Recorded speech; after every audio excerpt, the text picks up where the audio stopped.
Namaskar. My name is Vedansh Gupta. I read in class 12th. My stream is science. I am from Pilibhit.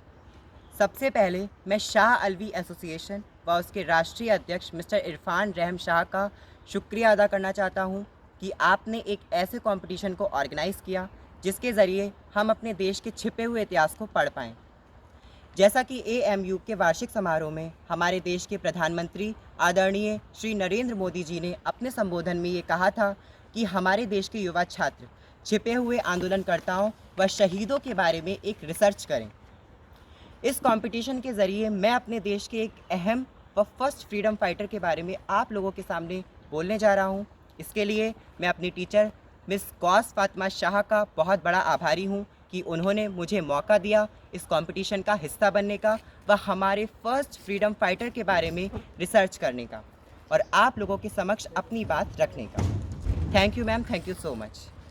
इतिहास की किताबों में जंग आज़ादी के पहले गदर का जिक्र आता है तो 1857 के सैनिक विद्रोह की ही चर्चा की जाती है। सन 1857 में ब्रिटिश फौज का हिस्सा रहे भारतीय सैनिकों ने विद्रोह का बिगुल फूंका था जो जल्द ही आज़ादी की लड़ाई में तब्दील हो गया। हिंदुस्तान के अलग अलग इलाकों में लोगों ने ब्रिटिश हुकूमत से लोहा लिया और उसके जहन में खौफ भर दिया। लेकिन बहुत कम लोगों को ये पता है कि 1857 से पहले भी एक जंग आज़ादी हुई थी।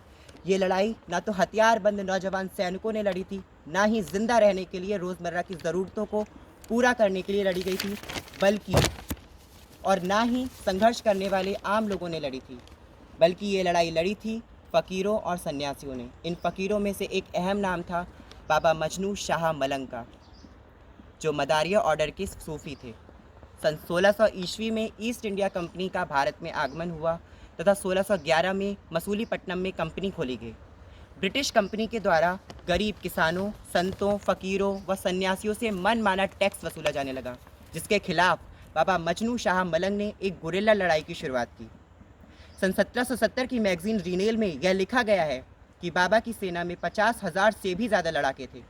एलएसएस ओमाली ने history of Bengal, Bihar and Odisha के पेज नंबर 85, 86 व 88 इन 1763 मुस्लिम फ़कीर revolution under the leadership of Majnu Shah फ़कीर की पहली बगावत और उसके पहले लीडर का जिक्र किया है। 50 साल तक यह बगावत जारी रही, जिसमें उनके गहरे दोस्त सन्यासी भवानी पाठक भी शामिल थे। सन 1803 तक जारी रही इस बगावत से एक महत्वपूर्ण संदेश दिया गया कि ये वो दिन थे कि जब कंधे से कंधा मिलाकर हाँ और माँ जिसे मिला दें तो हम बन जाता है, यानी कि हिंदू और मुसलमान एक होकर आज़ादी की लड़ाई लड़ा करते थे। 26 जनवरी सन 1787 में बाबा मजनू शाह मलंग ने जंग लड़ते लड़ते शहादत पाई। तत्पश्चात इस आंदोलन की बागडोर चिराग अली शाह, मूसा शाह आदि आंदोलनकर्ताओं ने संभाली। ये एक इत्तेफाक की बात है कि जिस दिन बाबा ने शहादत पाई उसी दिन 26 जनवरी को हमारे देश में गणतंत्र लागू हुआ। गणतंत्र का मायना होता है कि आपके ऊपर किसी भी पावर का अधिकार ना हो। इसी के साथ मैं अपनी वाणी को विराम देते हुए ये चाहूँगा कि हमारे देश के फर्स्ट फ्रीडम फाइटर बाबा मजनू शाह मलंग को भी याद किया जाए व हमारे इतिहास के उन पन्नों को खोला जाए जहां आप जैसे सूरमा छिपे हैं। मैं अपने इंडिया के सिस्टम से ये रिक्वेस्ट करना चाहूँगा कि बाबा मजनू शाह मलंग के स्मारक को एक ऐतिहासिक स्मारक के रूप में बदला जाए, क्योंकि बाबा ने आज़ादी की ऐसी चिंगारी लगाई जो बाद में चलकर दुनिया के एक बेहतरीन संदेश देने का कार्य कर गई। Again I thanks to all of you. Thank you so much.